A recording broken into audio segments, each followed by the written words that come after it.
Hello, yes, and welcome to the latest edition of the Baldwin Sports Media NFL podcast, coming to you at the conclusion of NFL Week 1. Every team has played, half the league is 1-0, the other half is 0-1. And whilst there may be some people out there that are still a little bit despondent about how their season started off, um, there's still plenty of time to turn things around, unless you are perhaps maybe the Carolina Panthers or the Arizona Cardinals. But we shall get to that stuff later. Before we do that, I just want to get into some programming notes to start off with before I do the usual admin. First off, I do want to apologise for those of us who usually listen to YouTube. There was some technical problems last week that meant we couldn't upload onto there. There was some issues with the RSS feed, which meant that the audio didn't go through there. So hopefully it is all fixed this week. And just a quick programming note in terms of further episodes. After consulting with my better half, my wife, and sort of my idea as well, we're going to move the days that this is released from Monday to Tuesday. So this way, if something big happens during the Monday night game, like Aaron Rodgers struggling last night, for instance, and what does that mean for the New York Jets? It means that we can get to a full wrap up of everything that goes on straight away, rather than either completely ignoring the previous Monday night or just it being a dead story by the time we get around to it. So this way, at least I've got a chance to see every bit of news that comes through. I won't cover everything, of course, because with 16 games, something is going to get missed. But at least this way, nothing is going to be completely off the radar, as it were. Right, to just those two notes. But other than that, I want to, as always, thank you very much for listening. And if you are new to us, then thanks very much for joining along. Don't forget you can like and subscribe on whatever podcast platform you are listening to this on. And don't forget as well, there you can subscribe to us and like us and follow us, whatever term is used on whatever social media platform you wish to follow us on, because we are on Twitter at MRB Sports Media, and we are on TikTok, YouTube, and Instagram. All of them are at Baldwin Sports Media. So if you are new, then feel free to follow along on any of those platforms. And even if you are a returning listener and you're not subscribed to those platforms, particularly TikTok and YouTube, because now we're putting out the short form content that we used to do towards the end of last season, that is going to be coming back. It's already come back in some ways. So feel free to follow along there for more content on them. And with that being out the way, let us get started. And we need to start with some off the field news first. I just want to briefly touch on the Tyreek Hill situation. I don't need to go into too much detail about exactly what happened. I'm sure you've heard the news. Some of you would have seen the footage. If not, then I urge you to go and find it yourself, because I can't do the whole situation justice, and I feel like it's important for everyone to get the full context. But I do just want to touch on, based on the evidence that we have available to us, I just want to say Tyreek Hill was inappropriate, could have behaved himself a bit better. The police in the situation, a bit inappropriate, could have behaved themselves better. I think there's fault on both sides. Neither one, Tyreek Hill or the police are totally innocent in this. Again, both sides could have restrained themselves a little bit in that situation. It'll be interesting to see what comes out in regards to what happens with the Miami-Dade County Police, what happens there, what happens with Tyreek Hill, because he did, in a sense, still break the law. So what happens there? We'll wait and see, but just based on the evidence, both sides were in the wrong, but both sides could have handled things a little bit better. But anyway, I just wanted to quickly touch on that, because that is arguably the biggest news story coming out of week 1. And I suppose the second one that emerged on Sunday, literally as the games were about to kick off, was the news that the Dallas Cowboys and Dak Prescott have agreed on a new contract. 4 years, $240 million, of which 231 of that is guaranteed, which beats the record set by Deshaun Watson with his Cleveland Browns contract. And trust me, we are going to be talking about Deshaun Watson later in the show. And I think this is another one where I have to say I got this wrong. I fully believe that the way that everything was lining up with the Dallas Cowboys and Dak Prescott, that he was going to be moved on. I felt that there was no way that they'd be able to afford CeeDee Lamb, Dak Prescott, and Micah Parsons all in one contract, swoop. I know it's not necessarily swoop because Mike Parsons still has time before he's going to be up for that, 1 year deadline where everything gets, you don't want it to be more than or less than 1 year remaining on a contract and then you have free agency. Mike Parsons got to get through that, but I just felt with all three of them, there was no way they were going to be able to afford all three. Dak Prescott's the oldest, the quarterback, the most expensive. You can reload to that position, and go the 49ers route with Brock Purdy, for instance, and get the pieces around you sorted and pay a good quarterback at a cheap rate. But they managed to get something sorted. Now, I do still think that this does hamper the the Dallas Cowboys rather, moving forward, because I do not see how you're going to be able to get a full competent team out on the field with the amount of money that is being sunk into Parsons, Lamb, and Prescott as well. And there may be, someone else further down the line, maybe someone on this team who, let's say, for the sake of argument, Durant Bland, who set the record, obviously, last season for the most pick sixes in a season. Maybe he continues to play the way he does. He's going to want to get paid. That's just one example. Who's the tight end that they have? Jake Ferguson. He seems to be becoming a very integral part of the offense. He's going to want to get paid and, paid handsomely at some point. Are they going to be able to keep all these pieces together? I just don't think so. And part of that is going to be down to the fact that they made Dak Prescott one of the highest paid quarterbacks in NFL history and gave him, the most guaranteed of any player in NFL history. I do not see how that is going to work for them in the long run. But no, this isn't anything against Dak Prescott. I think he's a very good quarterback, but I think to be the highest paid, I want to see a lot more from him than what I've seen from him, especially when it comes to the postseason. So good on him for getting his money, but I just think it is something that's going to hamper the Dallas Cowboys moving forward. Right, so those are the two main off-field stories that I want to talk about. Now I'm going to go. This is really literally just a bunch of notes that I made. There's no real order. There's no real structure. Like every week we usually break down. It's topic 1, topic 2, topic 3, topic 4. I've had to do it somewhat.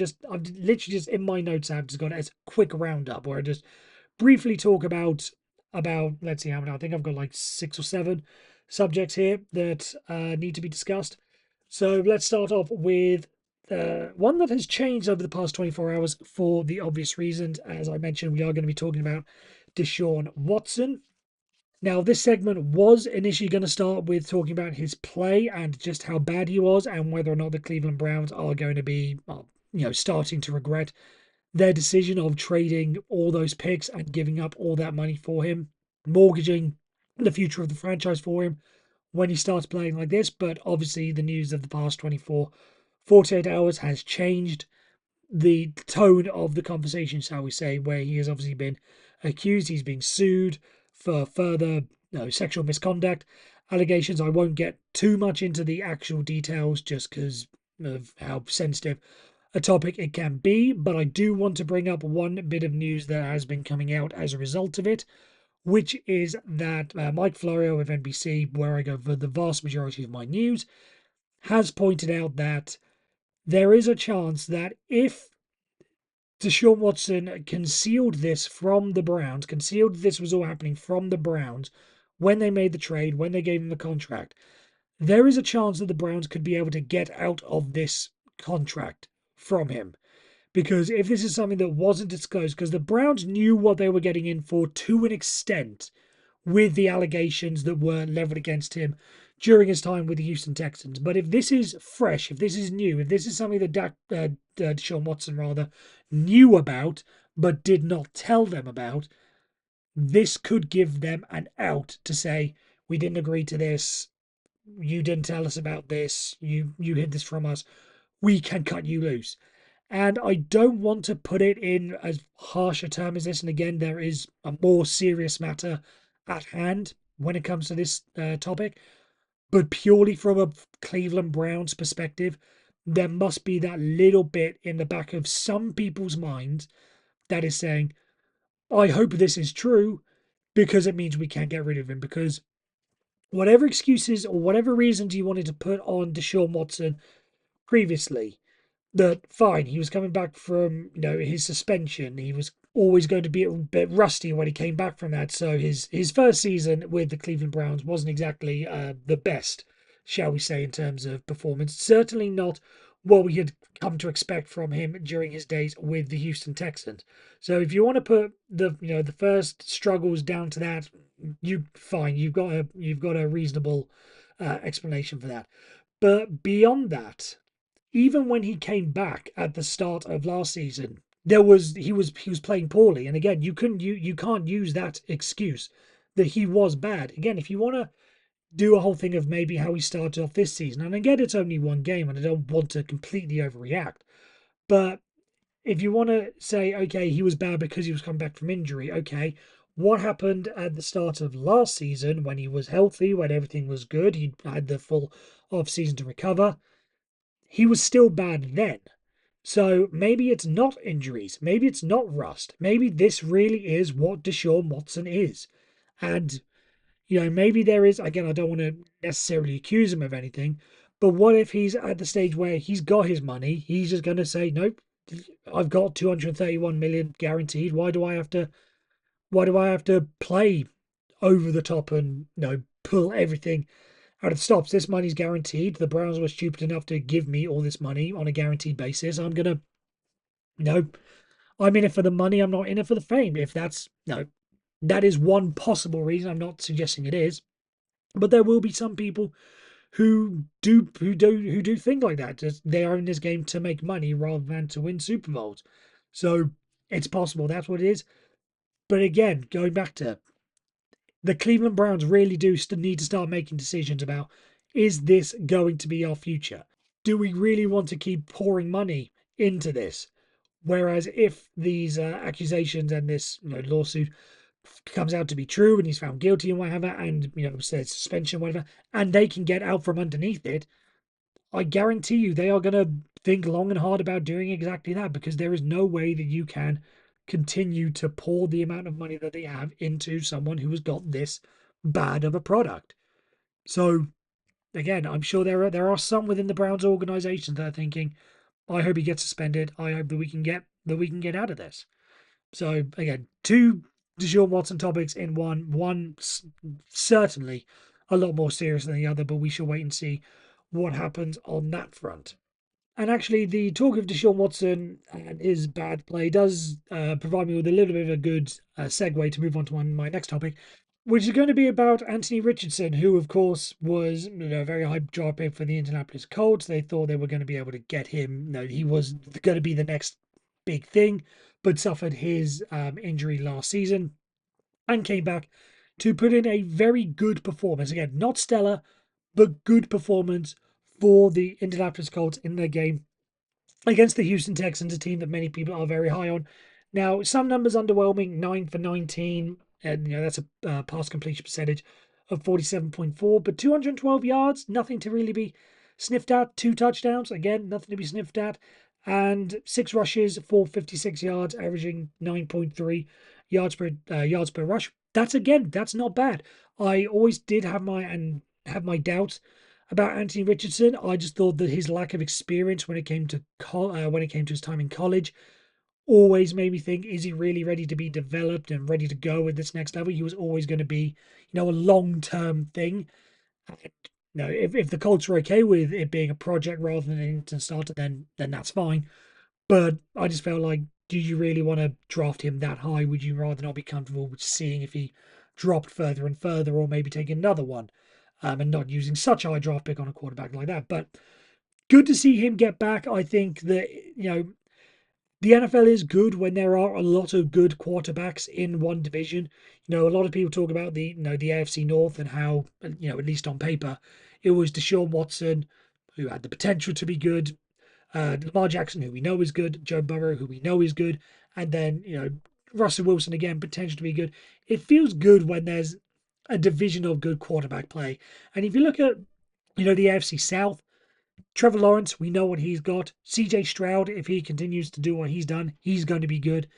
Having a third in there, Anthony Richardson, to make it all that more competitive, it's good to have the NFL like that. I don't want the NFL to become basically what it was under the New England Patriots, where it was Tom Brady was the only good quarterback in the division. I don't want to hear discussion about like Mark Sanchez, for instance. Just no. So the drop off in quarterback play was just significant from there. But if we look at the AFC South with those three at least, and who knows if Will Levis can come up with something. He looked certainly a little bit flashy last season.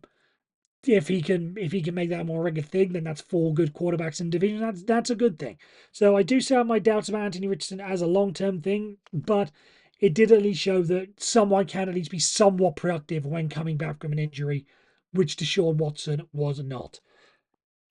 Touching on the New England Patriots there, I think it is good to see that they did pick up their first win under Gerard Mayo. On the road against the Cincinnati Bengals, again, a team that many people think are going to be doing very, very well this season.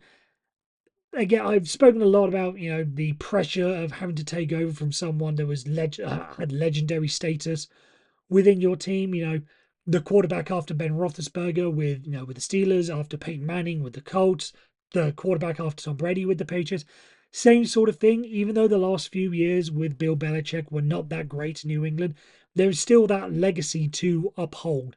And to see Jeremiah at least get that first win under his belt, take a lot of the pressure off, and again on the road against a good opponent, I think that's gonna feel like a very big relief for him to get that first win, out of the way. So very good to see that. Not just because it was against the Bengals, and that's a team that any loss for the Bengals in the is good for an AFC North team. So very good to see the New England Patriots pick up that win for Jeremiah, who that would have been a very very emotional day for him. And one other point on the dynamic kickoffs, which we have seen.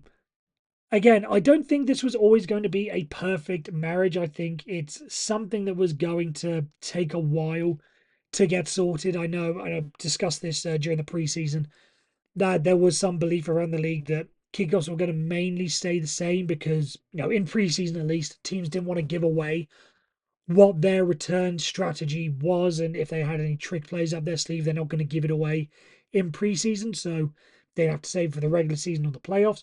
But just some stats from around the NFL, they pointed out on Twitter today that one third of kickoffs were returned, so about 33.3%, which was up from 20.5, so more than 10% of kickoffs were returned compared to last season. So going in an upwards direction. I don't think we're going to come back to a day where every single kickoff is returned.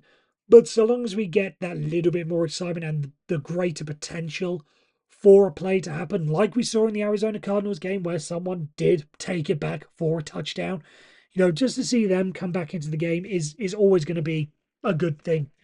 I don't want to see the kickoff go completely as a play. I understand that it needs to be tweaked to go along for safety reasons and entertainment reasons. There's going to be a happy marriage. I don't think that this is it, but it does seem to be trending, at least for the moment, in the right direction, and that's good to see. And then just two more topics. The first one we'll touch on the quarterback struggles of the Pittsburgh Steelers.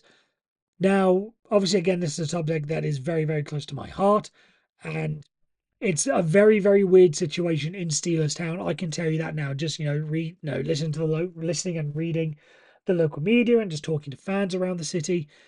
It's very weird the situation that the Steelers find themselves in because Russell Wilson is and was the starter. Was always going to be the starter. There was always talk about a quarterback competition. It was always going to start with Russell Wilson. But then he gets injured in preseason, seems to come back. They held him back a little bit to keep him ready for the regular season. Obviously, his calf flares up last week before the Atlanta Falcons game. And Mike Tomlin just errs on the side of caution and goes with Justin Fields, which I think was the right decision because it is week one. You don't want to, I'm not saying it's a throwaway game, but if you lose in week one, you have time to correct it. This isn't so, and you want to make sure that Russell Wilson is good for the long term. It doesn't injure himself, so he's out 3 or 4 or 5 weeks as a result of it. So you want to play, and be cautious. If this was a playoff game and you needed a big play, then you could take the risk. But week one, you just don't do it. So you go with Justin Fields, whose performance was okay. It wasn't stellar. It wasn't awful. It was okay. 17 to 23, which is 73.9%.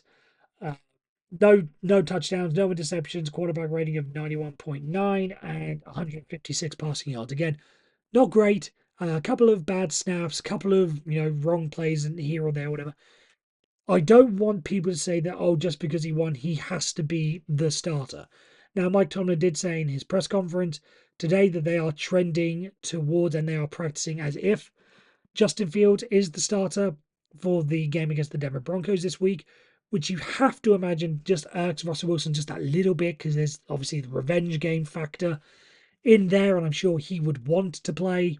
But I think it does propose a very, very intriguing scenario for the Steelers moving forward because if Justin Fields pulls off the same sort of performance, around 75% possession, no interceptions, maybe one touchdown, but still has those big things of, the fumbles or bad decision making, but still wins the game, do you keep the hot hand or do you go to Russell Wilson, who, if he doesn't play this week, given how close he is to making a comeback, you'd imagine he would play in week 3, the home opener against the Los Angeles Chargers. What do you do? I still think this is a situation where it is Russell Wilson's job to lose based on performance. I've never been a fan of the idea that you should lose you lose your starting spot because of injury. Now, if you were playing badly and an injury comes along and it gives you an excuse or a reason to sort of combine the two, then you may go along with it. I'm the best example I can, theoretically off the top of my head, the Tim Tebow situation when he was with the Denver Broncos. The quarterback play was not great. Even though I was a fan of what was going on at the time and it was entertaining, as a storyline, it was not great quarterback play. But he was still winning. But if he'd have got injured at the time, they'd had to go to, I can't remember who the quarterback was at the time. I think it was Kyle Orton, but I'm not 100% sure. But around that time would have been someone along those lines. But if they'd have gone back to him, then you could say, okay, the quarterback wasn't playing and you were injured. It was time to make a change. I've always felt that's reasonable, but you should never lose your spot just because of injury. Actually, I take that back. There is one exception, and it's the Brock Purdy situation where your replacement is just so good that they don't give you an alternative. That again, even if Jimmy Garoppolo or Trey Lance had come back early, that again, well, they did come back, but they said no, we're going with Brock Purdy. So in that situation, it's sort of fine. But just as a general consensus, so I think this is still Russell Wilson's job to lose, and you have to give him that performance. But again, the situation comes: what happens if Justin Fields completely, balls out against the Denver Broncos? What if he goes for 300 yards, 3 touchdowns, and maybe runs one in as well? Then what do you do? Which is why I thought it was always going to be a bit of a weird situation with Russell Wilson, Justin Fields, two established number one, effectively established number ones. This was always going to be a bit of a battle that no one was really ever going to win, and it just throws up unnecessary battles and unnecessary qualms to to have to navigate in situations such as this. So yes, a win is good, but what are you going to do with the quarterback situation moving forward? Which is why I felt that why couldn't they have gone for someone who is a veteran backup in the league if Russell Wilson got injured? There was all the talk of Ryan Tannehill, for instance. I think he's sort of establishing into that backup role, that veteran backup role. Why not go for him as your alternative rather than someone else who's a number one? Those are the issues that get thrown out, and we're seeing the ramifications of them right now. And just to finish off, at least on the NFL side of things, with one final topic, and that is, of course, Aaron Rodgers, who made his grand return to the NFL last night against the San Francisco 49ers and absolutely stunk up the place. Now, again, there are a number of factors that you maybe want to put in. The fact that it was on the road, if you want to count that, fine. The fact that this was his first meaningful game, because if we're not counting his first debut with the Jets, then it was his first real competitive play since January of 2023. So it's I saw that was about 500 or so days. If you're going to use that as a thing, fine. If you want to use the fact that it was against the San Francisco 49ers, one of the best teams in the league, one of the best teams, fine. But even so, all those excuses sort of adding up, it's still to the end, at the end of the day, to me, comes back to what I was saying and what other people have been saying over the course of preseason. This is what you run the risk of doing when you don't show up and you are not 100% through all of preseason. When you miss some part of OTAs and minicamps and you don't play in the preseason, that is going to be a stick for people to beat you with. And who knows, if Aaron Rodgers had been there for longer periods of the preseason, maybe some of those passes that he threw to his receivers that were dropped, maybe they get completed. Maybe they're able to keep the 49ers off the field because, again, this is one of the excuses. The 49ers really did not allow him to play because they dominated time of possession and in terms of total plays. So maybe that was part of the game strategy again. But even with what we saw, it just was not good from Aaron Rodgers. So what is the excuse? What can we go back on? Maybe it was the fact that he just doesn't know his teammates all that well, or at least he doesn't know them as well as he could know them, which comes back as a result of not being there for all of preseason. So maybe things will get better as he does go through regular training and all these sort of things moving forward. But again, similar sort of thing to Deshaun Watson. The longer it goes on, and the longer we see Aaron Rodgers not be the Aaron Rodgers that we came used to seeing in Green Bay, if he's not the Aaron Rodgers that the Jets thought they were going to get, how long do they keep hold? How long do they keep hold of him? How long do they say, right, this just isn't going to work? I know he's signed up for a couple more years, and he'll probably think that he can go a couple more years. But if we're getting this all 17 regular season games, what happens at the end of the season? Do they decide to move on from him? Do they decide, right, it's clearly not just the quarterback we're missing because, Robert Saleh has been working this with a number of players. No, everything, maybe the whole system just isn't right. Maybe it isn't just we're waiting on a quarterback, we get a quarterback, and he just, no, the Zach Wilson situation. Maybe it is just that the Jets team are just not as good as we think they are, and maybe that's going to cause a whole blow up. So Aaron Rodgers, basically for the sake of the Jets as an organization and as a team, needs to get this sorted out. Because there are a lot of people who are very, very high on the Jets. I am not totally one of them. I still have them finishing third in the division. I do not see them making a deep run in the playoffs, for instance. I just don't see it with this team. And part of it is because of Aaron Rodgers, with the injury and his willingness to work, shall we say. And that was pretty much on display last night. So, again, there are some excuses, but just as a whole, I think that a lot of those things could have been overcome if Aaron Rodgers was just that little bit more committed to the New York Jets. And we'll wait and see what happens with that. But I don't hold out much hope that things are going to get that much better and that the Jets are going to get that much better. Now, on to our final story of the week, which takes us away from the world of the NFL. And this one, I believe I've touched on this before, but this one goes to college football. And it's the story of the Northern Illinois Huskies who pulled off one of the big upsets that we've seen. Again, it's not the greatest, it's not the biggest, but certainly a big upset in the college football world, taking down Notre Dame in their own stadium. And the way they did it and just the performance, but mainly, it's something I urge you to go and find the clip yourselves just to see the full context. But the post-game interview with head coach Thomas Hammock afterwards was just one of the most uplifting and inspiring moments that you're ever gonna likely see on a sports field, regardless of sport.